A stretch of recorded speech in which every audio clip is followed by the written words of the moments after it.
The following program will make you want to grow things and experience new and wonderful dreams about your plants, garden, and garden design. Listener participation is always strongly advised.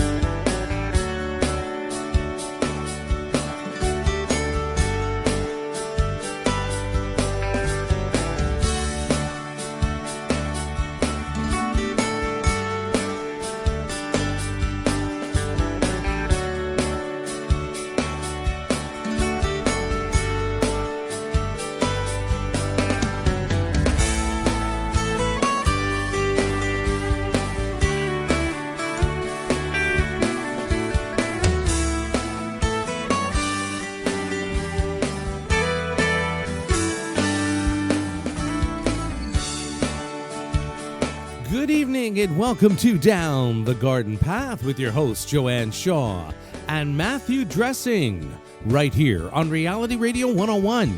To get on board, send us an email right now. Our email address is instudio101@gmail.com.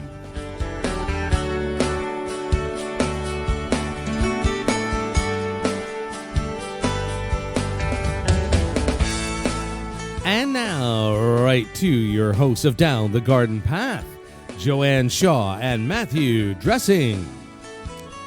Welcome, everyone, to this episode of Down the Garden Path, where each week we discuss down-to-earth tips and advice for your plants, gardens, and landscapes.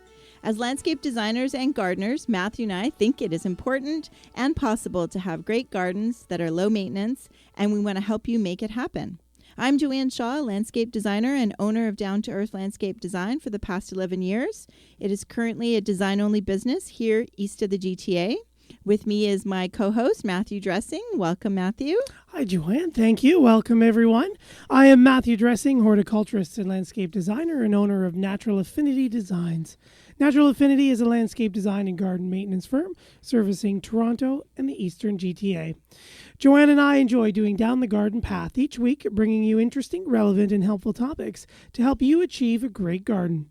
We learn right along with you, from each other, from our research, and from the guests that join us here on the show. As always, we welcome your questions via social media, emails, and phone calls. That's right. That's right. So we want to thank everybody once again for joining us down the garden path. We want to remind you to subscribe. This live radio show will become a podcast, so please subscribe to Down the Garden Path podcast on your favorite podcast app for instant updates when new episodes go live. Thank you, everyone. So I'm really excited about this show. Yes. Yeah. All right. I think it's a great topic. And what are we talking about? We are talking about sod. That's right. Yes. If you didn't know, grasses are plants that cover approximately 1/3 of the planet's land mass. And no grass is more popular than North America than those we grow on our lawns. So this evening, we're joined here by Alexander Dickie of Zander Sod, and we're going to talk to him about Zander Sod Farm's operation, what goes into creating these beautiful rolls of sod we have each spring, and learn about growing sod in our front yards. That's right. That's right. So we'll start off the show by giving you a little bit of background on Alexander. He graduated his diploma in turf grass management from the University of Guelph and a diploma from Seneca College as a golf course technician. Alexander has over 20 years experience as a turf grass professional. His background is in golf course management, specializing in cultural practices and fertility, as he's a member of the Ontario Institute of Agrologists. Okay, I probably messed that one up. Alexander is currently the president of the Ontario Turfgrass Research Foundation and has sat as director on the alumni board for the Ontario Agricultural College. For the last 9 years, Alexander has held the position of Turf Services Manager at Zander Sod Company Limited. Welcome to the show, Alex. Thank you. Thanks, guys, for having me. You're welcome. I'm excited. We've been wanting to have someone on to talk about lawns. That is probably, growing grass is probably one of the questions in the last 4.5 years that we get asked the most. So I feel like we're going right to the source. So this is great. Yeah, for sure. Yeah. Yeah, just shoot away. Any questions you guys have, I am more than willing to answer. Excellent. Well, why don't you give us a little bit of background on the company you work for, Zander Sod? Okay. Zander Sod was founded in 1957 by Fred Zander. He was an immigrant from Germany and basically came here with nothing on his back and has turned it into a multi-million-dollar sod company. Basically, we specialize in growing Kentucky bluegrass. We're located basically in the New Tecumseth area, Beaton, Tottenham, Alliston, and our main office is just outside of Newmarket at Highway 9 and 400. Oh, okay. We are one of the few grass growers that basically we like to deem ourselves as a boutique. We grow anything from specialized grasses for golf courses, like creeping bent grasses that you see on their fairways and greens. Okay. We do low-maintenance grasses like fescues for basically naturalized areas, and then obviously we specialize in what's predominantly grown here in southern Ontario, which is Kentucky bluegrass. Okay. Very cool. That's cool. So with your background in the golf industry... Yep, I was previously, before I became the turf manager at Zander Sod, I was a golf course superintendent. So I looked after a small 9-hole golf course just outside of Sutton, Ontario. And then I had the opportunity to be the assistant manager at a high-end 27-hole golf course where we hosted some larger events. We had an LPGA event. We've had an Ontario Amateur at the course that I was at. So basically got to hone my skills on a high-end golf course. But my true background is sod farming. Okay. I did get my start 25 years ago, more than 25 years ago on a sod farm, and basically picking rocks and just worked my way up and just love working with turf. And here we are today. What do you shoot for 18?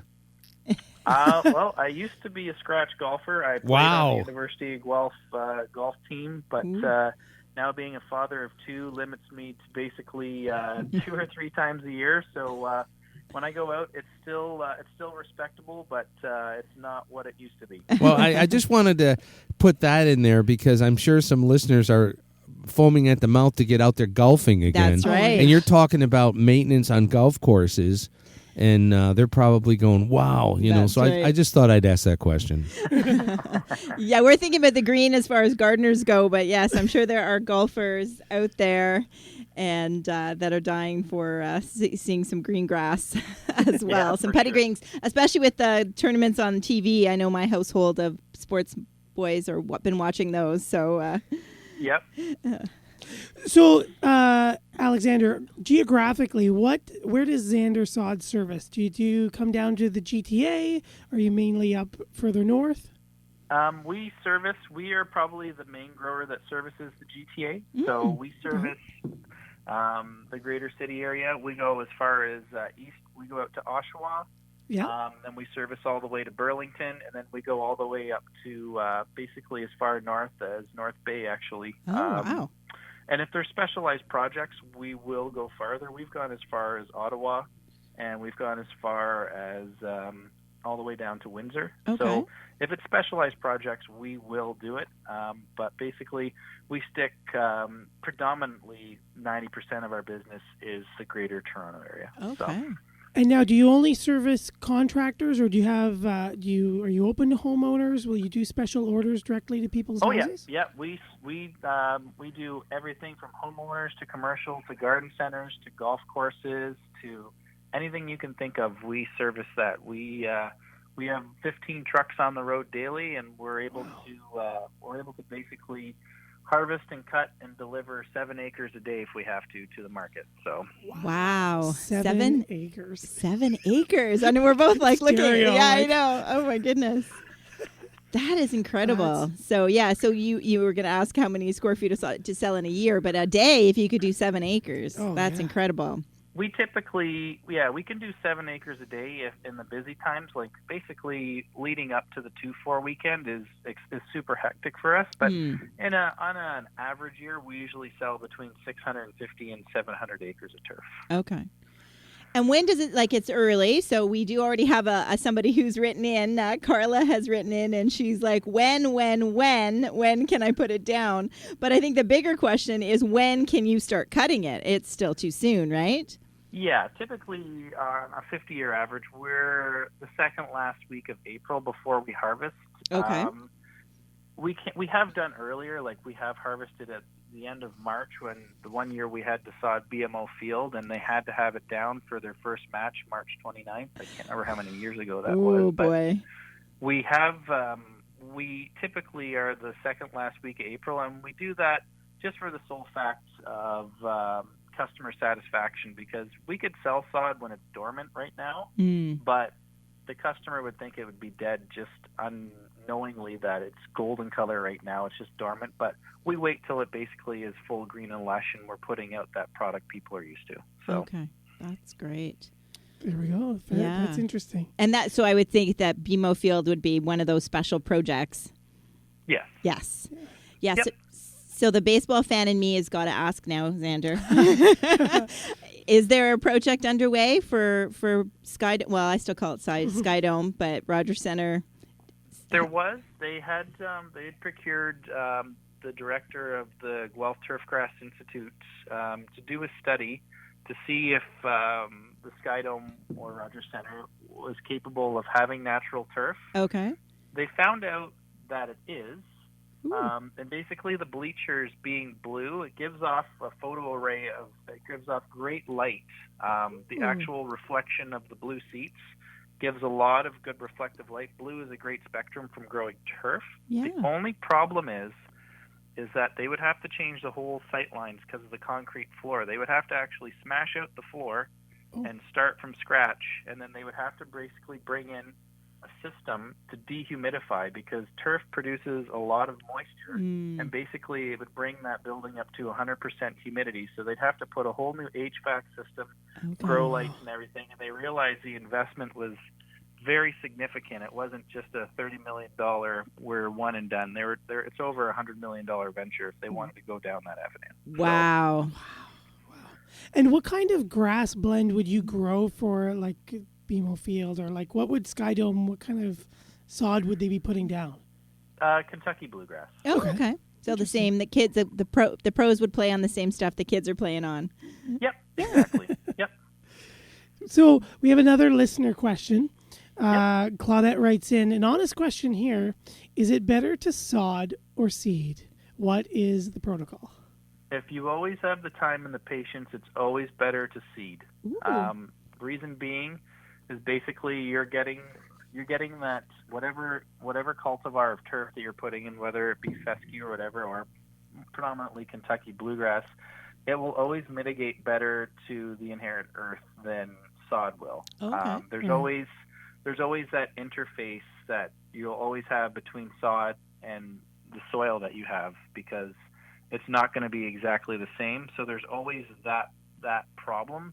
And with seed, you'll always have a better stand eventually. I know everyone wants that instant cream of sod, but obviously, as far as economics go, seed is much better. If you have patience and a little bit of green thumb, you'll always have a better result. So. Excellent. Well, thank you for that tip, considering you were growing the sod. Yeah. Well, if you have the opportunity, it is great, but that instant beauty with sod, if you can keep on top of it, you can always keep that perfect looking stand of grass. But seed is always the route to go, just to get that seed established, and it'll just always mitigate better with that soil than when you put sod down, because there's always that if it's a real, like, agronomics being that if the sod and the soil you're using are completely different, or one might be a heavy clay, and our sod is like a loam to sandy loam. Okay. That interface, there could be what they call the 2-year sod, like the 2-year-old sod blues, where basically it kind of declines because it's having a bit of a hard time basically establishing in that soil profile and sending those roots down into the soil. So. Okay. Do you have recommendations for the contractors, like in that, that they always amend the soil? Well, it's really tough to say. Like, if they can always make sure that they aren't compacting the soil whenever the landscaper or the contractor is working, that'll definitely help, because heavier compacted or whatever, if they keep driving their skid steer or whatever they're doing on the site, the heavier compaction will always lead to poor results of the sod taking. So there's always that, and basically, never overwork the soil. Every time, if you work the soil, you're killing the microbes in the soil. So tend not to overwork the soil whenever you're working with it. So that's key. And then basically, if they do have the opportunity, always some pre-plant fertilizer before you put the actual sod down, just to have some extra oomph when you put it down. We like to say that we send our sod in on steroids, but that's only good for 3 to 4 weeks of the establishment period, and then after that, you're on your own. Okay. So two things. First of all, going with the fertilizer. So as you say, some fertilizer down. What exactly, number wise, do you recommend? Everyone's wondering. With a pre-plant, you're always looking for a lot. You're looking for phosphorus. Okay. So for the homeowner, the second number on the bag. So nitrogen's what drives the plant and what makes it grow. But as far as developing your root system, it's phosphorus and potassium. It's what drives that. So basically, if you're looking for a pre-plant, you want a lower nitrogen number, which is the first number, a high second number, and a medium. So basically, an example would be 8, 32, 16 would be a great pre-plant fertilizer to put down. So. Okay. And Dwayne, kind of a follow-up question. I think you dove into it, so Dwayne, write us back if it didn't. But Dwayne just wanted to say, hey, Joanne and Matt, very interesting show.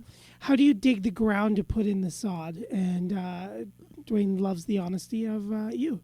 So I think you kind of spoke to it about preparing the soil, getting the base. Putting some fertilizer down. We hope that answers Dwayne. Exactly. So write us back if it didn't. And it all depends. If they're starting from scratch, or if there's a pre-existing lawn, or there's turf cover already there. It's always better to remove what's there and then a little bit of the topsoil, because that's where obviously the weed seed bank is. So right. Our practice when we're doing residential and we're putting in new lawns that there's existing, we remove the old turf and usually 1 to 2 inches of topsoil off-site. We bring it back to our yard and we recycle it. Okay. But, we always remove it and bring fresh green topsoil in, just so we're removing that seed bed. Homeowners that rototill and then prep their land and then sod, you're just basically making a new seed bed. Yeah. If there's a lot of weeds and that's the problem, they're always going to have weed problems, because all you've done is made a new seed bed, put that sod over top of it, and now it's going to be competing with the weed bed that you've just made. That's right. And a lot of those weed seeds actually like that disruption too. Yeah. So now you've even made you think you're covering them up or you're burying them, but really you're making them happier. Exactly. So that is something for our listeners to keep in mind, that it is better to, I think that's great advice, to remove those 2 inches and bring in fresh soil. That is really good advice. Back to the email lines. Frank follows up really quickly. Wow, honesty in radio. Interesting comment there, Frank. But he loves it.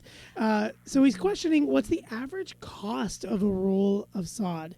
How long and how wide is a roll? Thank you. So maybe you can speak to what Zander is selling, or maybe just maybe give us a quick overview of the production costs or what that kind of thing that goes into making the sod.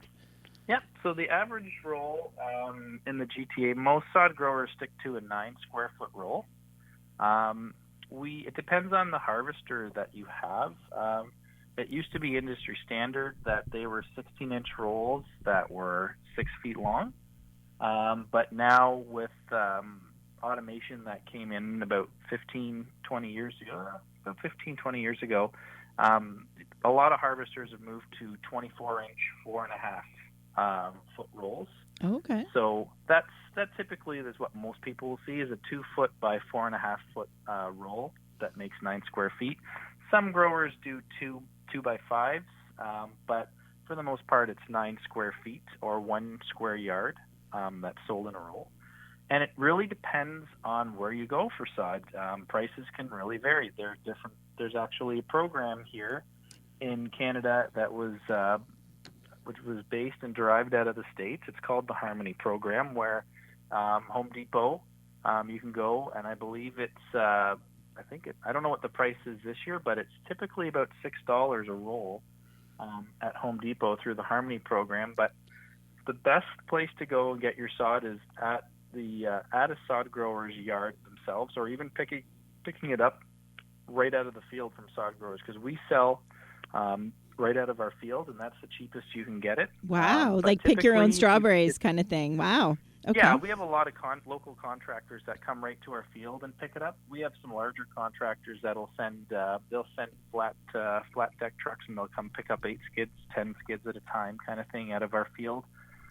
We sell it out of our yard. Our retail seems to be growing a lot more. People are willing to drive for the product, but we do supply a lot of garden centers in the city, and that would probably be for most people in the GTA that are listening. Going to a garden center, we do a lot of the garden centers, and that'd be everyone's best bet, because I think the average price at a garden center is about $4 a roll. Okay. So.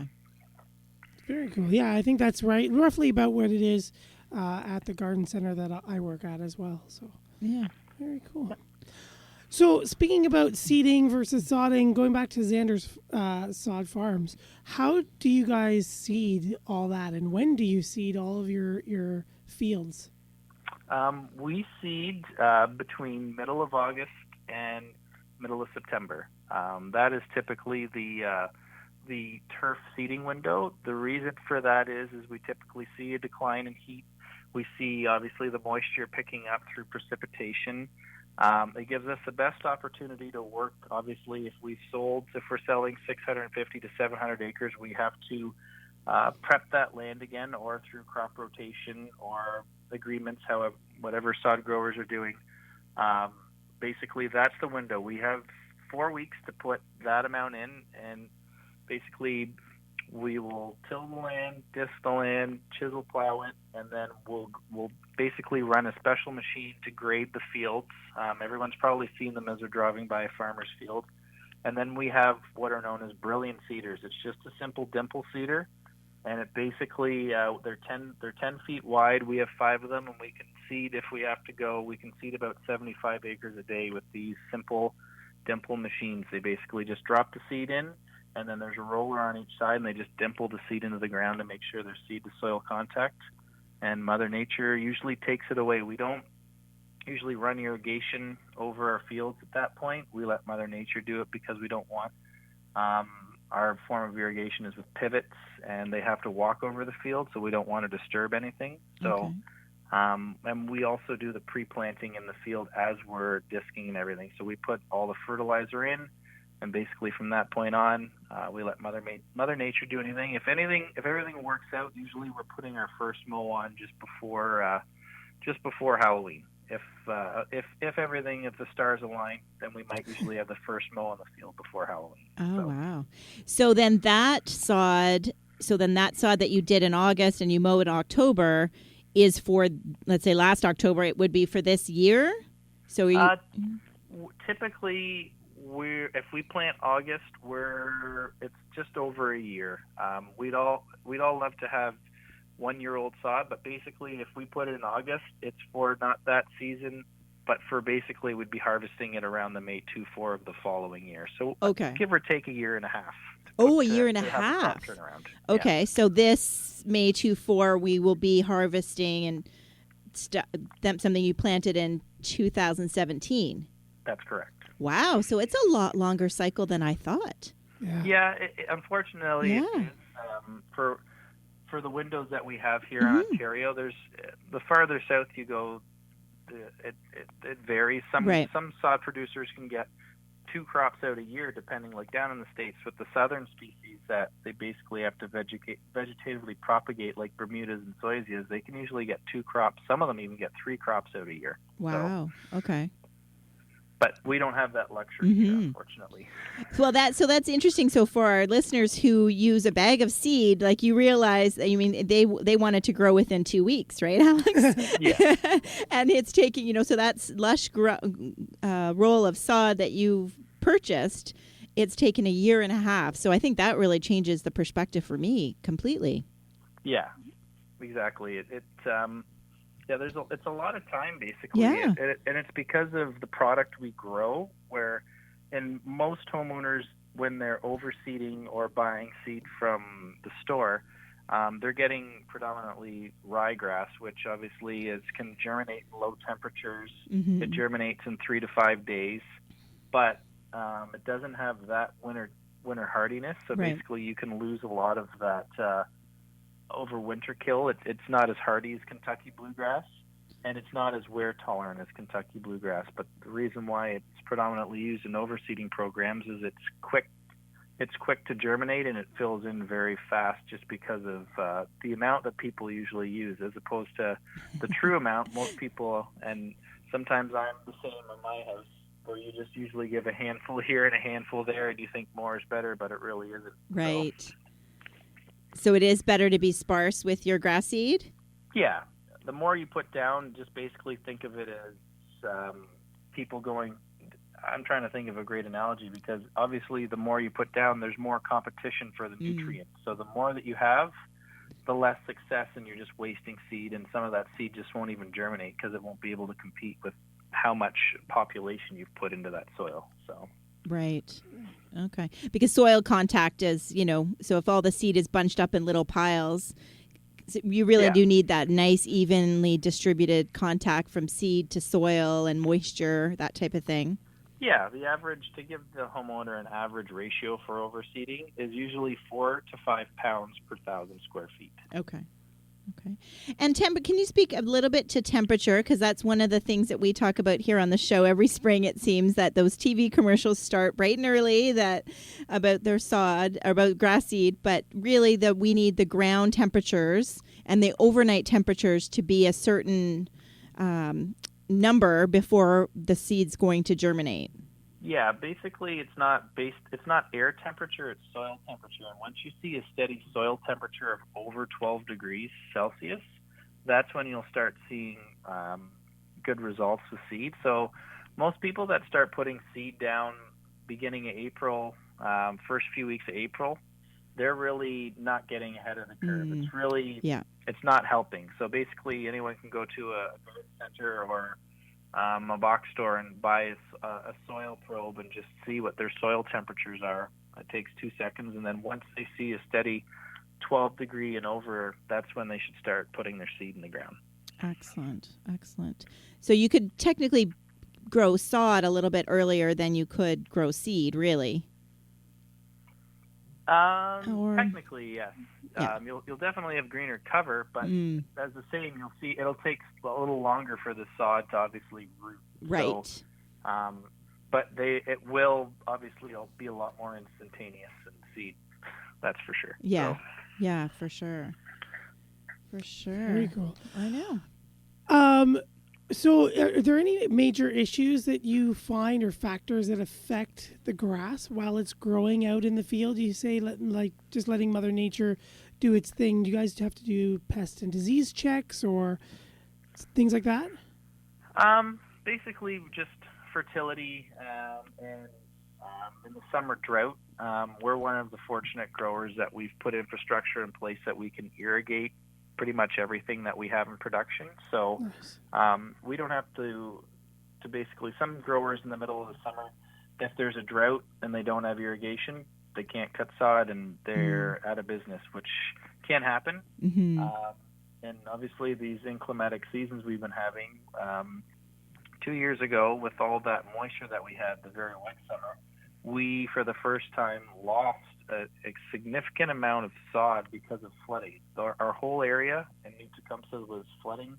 Some of the rivers let go, and it actually turned out that we lost 110 acres of viable sod because of flooding, because of the time of year. Right. And basically by the time the water had left the field, it had created that anaerobic condition, and it suffocated all our turf. So we lost 110 acres and put us in a bit of a predicament, and we had never seen that in 60 years. So wow. So weather changing has always has a long-ranging impact, doesn't it? Yep, exactly. And it really showed basically who's in charge for us. It was we we basically just had to regroup. We, as a company, for sod production, we actually were shut down for 2 weeks. Nothing was going out the door because of it, because 2 of those fields were next in line for our production schedule. So that really, it really was kind of a 1-2 punch for us. And a lot of other growers were in the same boat. So it's just a good example of, if you wanted an example of what can hinder us, that is something that really hinders us. So, and we all know Mother Nature wins every time. For sure. Do you ever have any issues with, because in the garden centers at least, the lawns, the white grubs and Japanese garden beetles tend to be a big issue. Do you ever have anything like that? Yeah, have to contend with? We do have white grubs. The European schaefer does plague us, but we are, the sod growers aren't affected by the pesticide ban. Okay. So we are allowed to apply insecticide to get rid of it, but we tend to try and keep that threshold level really high, because if it's not a field that's in production, we kind of just let it run its course. But if we're going into production, then we will apply insecticide to obviously alleviate the problem of the white grubs. So. Okay. That's good to know that, I think homeowners know that they're getting, pest-free sod, at least to begin with. That there could be grubs in their soil and their lawns, but or in their neighbors' lawns. That's always a challenge. Right. But that is good to know. And that was one of my questions for you about the herbicide and pesticide ban. Did it have, I guess because you're agriculture, really, you're treated differently. We are, but when the pesticide ban came in, there was 2 exemptions basically to golf courses and to sod growers. Okay. And the golf courses are now monitored by an agent of the Ministry of the Environment called the IPM Council. Okay. And basically they have to do reports every year. They have to monitor every pound, every ounce of fungicide, fertilizer, everything. They have to report that back to the Ministry of the Environment, and they actually have to do what's known as public meetings every year, where anyone who has concerns, they have to spend the time, send it out to everyone geographically around the property, and basically verbally read out what they did on the golf course that year. So it's complete transparency with anyone in the area that would have any concerns about fertility or pesticide use on that property. So. Okay. That's interesting. Yeah, a nice way of accountability to the public. Yeah. Interesting. For sure. Do you ever have a situation because sounds like your season is limited. Like, have you ever, quote unquote, run out of sod? We have never run out of sod. Touch wood. But there's smaller growers in the area. It's a friendly industry, I would say the least. Yeah. And more often than not, we're ending up supplying other growers just to get them through the rest of the year. Oh, so. Okay. So yeah, your supply management, you're at such a scale. It sounds like that you've accounted for those situations. So. Yep, we do. We know who the usual customer. It could be that they've procured a large job and they just don't have the quantities, because we typically have about 2,000 acres in production at any given time. Okay. So. Okay. And has the sod with the trend of people, I know as a landscape designer, a lot of people are turning their front yards into gardens, or I don't know that the artificial turf industry has really had much of an impact, but has sod sales stayed fairly consistent over the last number of years? There's a decline in the market just because of residential.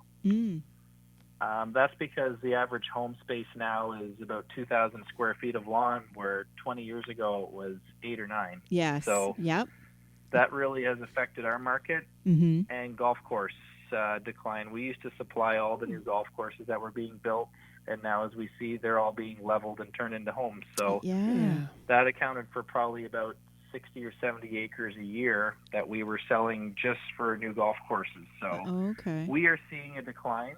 And the Ontario market, if people don't know, is the most saturated market for sod growers in North America. So really? Yeah. Wow. That's interesting. That is interesting. But and I could see that though with the homes, they're barely a lawn these days for especially the front yards. It's a lot of, So I could see that definitely from the house that I grew up in. In a smaller town, albeit, but to the size of yards that most people are buying now, it's a lot less sod. Yeah, and it's slowing down. The market seems to be houses everywhere, but there is a decline right now. So luckily, we don't rely too heavily on the housing market. Our number one clientele is garden centers. So. Interesting. Oh, okay, that's good. Which is, indirectly going to homeowners, right? But that's true. Yeah. Yes, yeah. But at least you're selling it by the skid instead of by the roll, right? That's right. That's right. So we had Dwayne wrote back in, and he says he's a new listener from London. And he's asking if Zander Sod does residential work in London. And he's mentioning how it's expensive, average price, speaking to sod a lawn, back and front yard. But you don't do the installation, right? You were selling to garden centers, contractors, type of thing. We do installation. That's one of the big components that we do. So we have a couple subs, and Zander has our own install crew. We just installed the new racetrack at Woodbine this year. Oh, okay. So, yeah. Okay. Very cool. Yeah. So there you go, Dwayne. If you want to Google the contact information to Zander Sod, you can also find their website, zandersod.com, I believe it is, and they can hook you up. Yeah. Yep. There we go. Good question. Thank you for your question, and welcome to being a listener, Dwayne. So that's great. Yeah, thank you for tuning in. And if you're just tuning in, you're just joining us here this evening. We are talking with Alexander Dickie of Zander Sod. So get your grass questions in. We know they're popular out there amongst our listeners. In Studio 101 here at gmail.com. A big question, Alex, that I get in the garden centers is how often when you're laying sod do you have to water it? So I think we talked about prepping the soil bed, but and maybe I missed it. But how often do you recommend watering the sod to keep it happy and healthy when a homeowner puts it down? We usually give a pamphlet to our customers, and most growers will put it on their website. But usually the first 2 weeks, every day. There we go. Every day, and then after the first 2 weeks, it should start rooting, and then you can be down to every other day for the third week, and then as needed from there. Okay. Perfect. Okay, so that's great. So we've learned to remove the top 2 inches or so of your existing soil and put down new soil. We've learned to put some high phosphorus fertilizer down before you roll out the sod, right? That's the idea, is sprinkling the fertilizer on that new soil and then rolling out the sod. And then keeping it wet for the first 2 weeks. Mm-hmm. And that less is more. Yeah, as far as the seed goes, yeah. Oh, that's good. So, Alex, you're also involved in the Ontario Turfgrass Research Foundation. So can you tell us a little bit about your mission there and what is all that about? So the Ontario Turfgrass Research, we promote turfgrass research for basically the Ontario market, but really we do all of Canada. Okay. We're a charitable foundation. We are the leader in Canada turf research. We have basically dedicated our charitable fundings to funding all projects, basically focusing on more drought-tolerant species, when to use certain seeds, anything that varies in the bettering of turf, and basically promoting green spaces in Canada and Ontario. That's interesting. So, and there's active research in like improving, for example, like Kentucky blue, that kind of. I just picture like so the bigger basically, plants. right now we're funding projects in biosolids. So basically, natural alternatives for fertility sources. I see technology seems to be making its way into the turf industry, so we're researching and funding on remote sensing with drones. So basically they can use infrared cameras to detect stress and other things with technology. And then we are helping fund a new program for the Sports Turf Association on reading sports fields and basically finding out what the true wear tolerance and hours that should be put on sports fields and how they should be properly built moving forward, because that's kind of a loose manual at this point here in Ontario.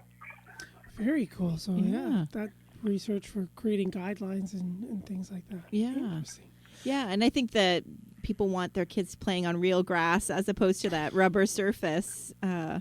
So that's interesting to know that how we can improve that. But yet nobody likes a rain or a canceled game because the field's too wet, right? Exactly.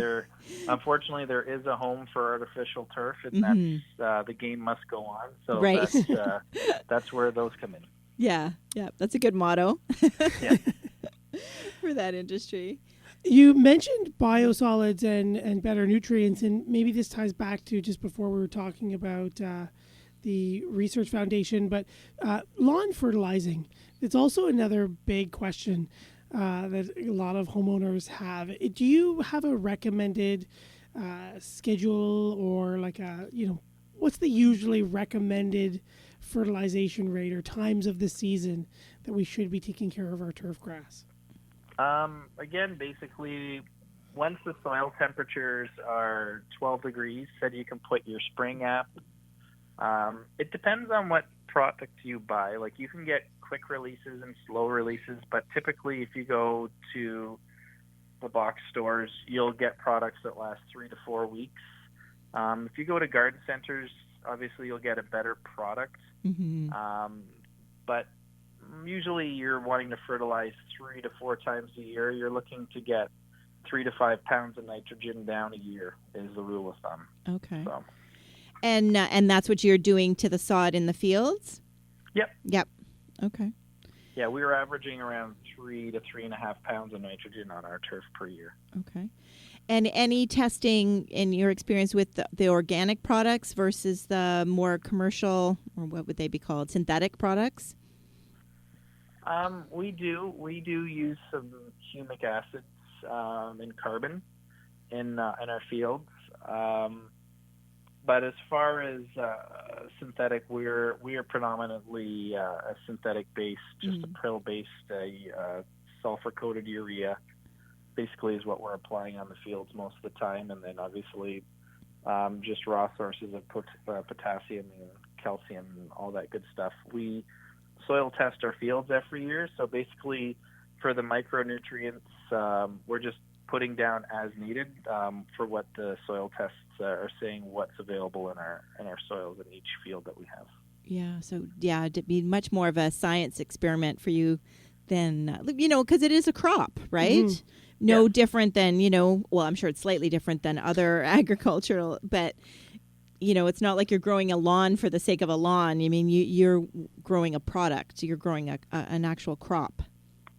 Exactly, yeah. Everything has to be, I guess, quality control. Every row has to look like it belongs at BMO Field. So. Now, do you have to do that every other year or so, or how do they? BMO Fields, we've done it the first 2 times, and then our competitors looked after them the last 2 times now. But they sod the field every year basically now, just because of their scheduling. Right. Because they have the most state-of-the-art field in North America, they can do all kinds of things there. So. Yeah, and I know their first game was on this past Sunday because my son was watching it. So that's pretty early to be out on the grass, isn't it? Yeah, they have that glycol heating system, so they can heat the soil up from beneath. So they basically mimicked the field, thinking it's like the May 2-4 right now. So they're thinking the soil temps are 14, 15 degrees. So they're basically tricking the turf into thinking it's the middle of May right now. Oh, that's good. That's good. I'm sure the fans in the stands are really aware that it's not. No. Oh, that's great. Well, this has really been fascinating. Is there anything else that you feel like you want to make sure? We do want to give a shout out to your website. So it's www.zandersod.com. Yep. And the other website for the organization you belong to is the www.otrf.ca. Yes. Is there anything else, like any other tips and tricks that you have for, or you want people to know about the sod industry?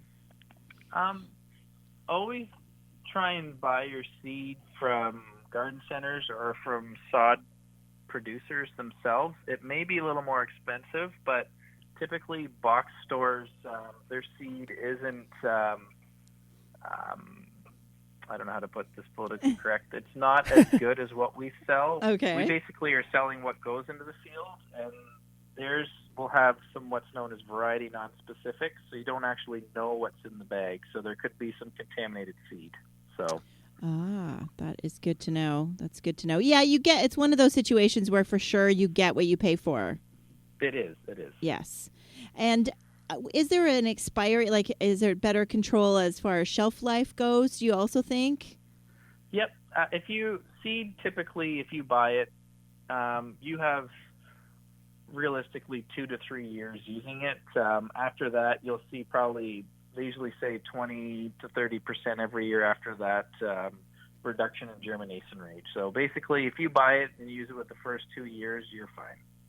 Okay. But it's hard to tell that. I mean, I think that's why the garden centers are going to turn it over probably a little bit quicker. Yes. Very interesting. Okay. Mm-hmm. Yeah. I'm surprised that it's such a smaller percentage, but or like 20 to 30, but after like 2 to 3 years. Interesting. Yeah, it'll really that's holds basically what they found, and they've done that on basically after 2 years, it's 25 to 30%. So basically by year 5, the seed's not viable anymore. Mm-hmm. Right. And these mixes of seeds that you mentioned, just for our listeners, can they purchase that seed from you, like by coming to you guys in Tecumseh, or can they buy it online through you, or? We have just retail. I think we're working towards doing online, but not yet, because everything we sell there is the same product that we put into our field. So I feel a lot of our clientele are now basically wanting that. They feel confident with what we're doing over top of what they're getting at the box stores, and usually we educate the customer on what we're selling over top of that. So. Mm-hmm. Okay, so there is a difference between what they're getting elsewhere and what most certainly. what they're getting from you. So that's good to know. Excellent. Cool. And I think that would be wise to go to that online. Helps you service more people, I guess, right? Exactly. Mm-hmm. So that is cool. Okay. Very cool. Yeah. Well, thank you for all your wonderful information this evening. My pleasure. Alexander. Joanne, did you have any? No, I mean, man, my mind, I know I'm looking at you like, wait, is it over already? The time always flies so fast when we're talking about this. I know, for sure. But I think it's fascinating, and I think it's good for people to realize, when people are quick to kind of complain about the price of sod necessarily, but knowing that it takes a year and a half for it to go to market. Right. And the way, my last thing would be to how the whole cutting the sod and that actual distribution, that must be quite the process as well. It is. It's always something to bring someone up to see what happens, what we do. So we cut fresh daily. So our harvesting crew's in the field at 3:30 in the morning, cool. So that we can deliver to market fresh every day. So we typically clip the day before. So we're cutting it, making sure it's nicely mown. And we always make sure it's a staple for garden centers to have irrigated sod. So we make sure that all of our sod, if there hasn't been natural precipitation, has been irrigated within 48 hours of going to market. Beautiful. Excellent. Those are great steps to create a quality product. Yeah, for sure. So, and that's a big part of delivering. You're growing it, and then you're making sure that it's delivered properly. So I think that's a good thing to highlight. It is. And we've made ourselves accessible to market for if anyone wants a roll or 35 rolls or a tractor trail load. So that's why we cut it fresh daily. And as I said, we can cater any needs. And typically we're selling about 300 skids of sod a day. So okay. Very nice. Now, to speak to the golf course just for a second, are you growing specific sod for golf courses, or is it mostly just a seed mix that then you're handling you're kind of handing off to the Nope, golf courses? We have a specialty farm. We have a specialty farm division, so that's where we grow it's called creeping bent grass. And there's lots of different varieties of that, but we're catering to the golf market where we do grow that product. So if anyone who's listening golfs and sees that finely manicured turf, that's right. We have about 40 acres of it that we look after to sell to the golf course market. Excellent. Because I would think the golf courses can't wait for it to seed, right? Like they need it to be instant. A lot of the times it just has to be instant because a lot of times they just don't have time if they want golfers to be out there. So we have done a lot of custom grows where it's a 2-year project out where they'll say, we want to redo all the greens. We'll custom grow it. They'll rebuild the greens, and then we sod it so they can be on it as soon as possible. Okay. Excellent. And I know that's my husband is a golfer, and that was the case at his golf course where a couple of years ago they had to do that. Or they chose to do that. So yeah, they're always having to kind of keep on top of that because as we mentioned, Mother Nature can definitely take and golfers what are the spikes that they wear too, right? Yes, for sure. So, well, thank you. I mean, I think I could probably ask more questions. I always go the sports routes, but anyway, I think this has been really enlightening, Alex, and thank you so much for coming on the show. I think it's going to be a great podcast for our listeners, and we appreciate everything that you told us. Oh, my pleasure. Thank you for having me again. You're welcome. So have a great day, and hopefully, you never know, we might have you back on because I'm sure there'll be even more questions. But anytime. Good luck. Have a great season. Yep. Thank you very much. Okay. Bye-bye. Take care. Wow, I learned a lot. How about you? Me too. I didn't realize just the volume that they did and all the procedures and how they take care of it all. And it's I can't even put it into words. My mind is just like buzzing with all this info. Now, did you know impressive. It was a year and a half? Like that the growth cycle? I did not know. I did not know. That was quite impressive. Yeah. I didn't realize it was that long, but I mean, it makes perfect sense. Oh, totally does. When you think about it. But I was thinking that they were getting a couple of seasons out of a couple of crops per season. Right.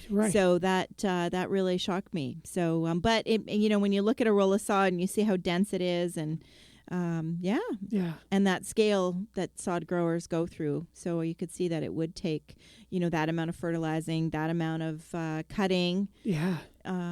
Absolutely. So if you missed it, Alex was explaining how the sod might be seeded, or the fields would be seeded in, let's say, August of this year, 2019, and then that sod is going to be at garden centers in the spring of 2021. Yeah.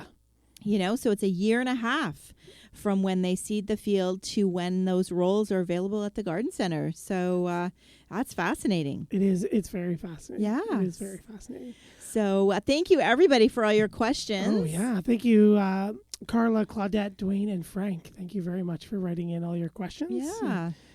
Keeping the conversation alive. Thank you, Gary, as always, for helping us produce this awesome show. Don't forget to check out me and Joanne. That's right. Online. You can find us if you have more questions about anything as we approach spring rapidly. You can check out downtoearth.ca with the number 2, and that's where you can find me and all my social media and email and all that stuff. So please give a shout out and reach out to me there. Matthew, where can they find you? You can find me at naturalaffinitydesigns.ca with all my social media links there as well. You can always send us an email to our websites. You can also always reach us here at instudio101@gmail.com. Don't forget to stay tuned next week, March 25th. We have Urban Forests with Janet McKay from leaf.org. That's right. And, we're going to talk all about trees in our urban forests next week. And then how they relate to homeowners too. So how the LEAF organization helps in certain areas in the GTA. They will assess your yard and give you a free tree.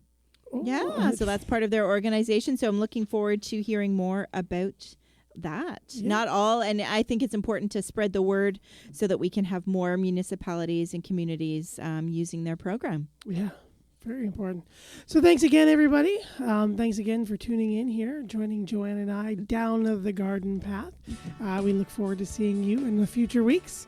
And and remember to subscribe to Down the Garden Path on your favorite podcast app. And please give us a like, a subscribe, or whatever you want to do. Give us a shout out there. But we're thanking you for joining us here this evening and always supporting us here on Down the Garden Path on Reality Radio 101.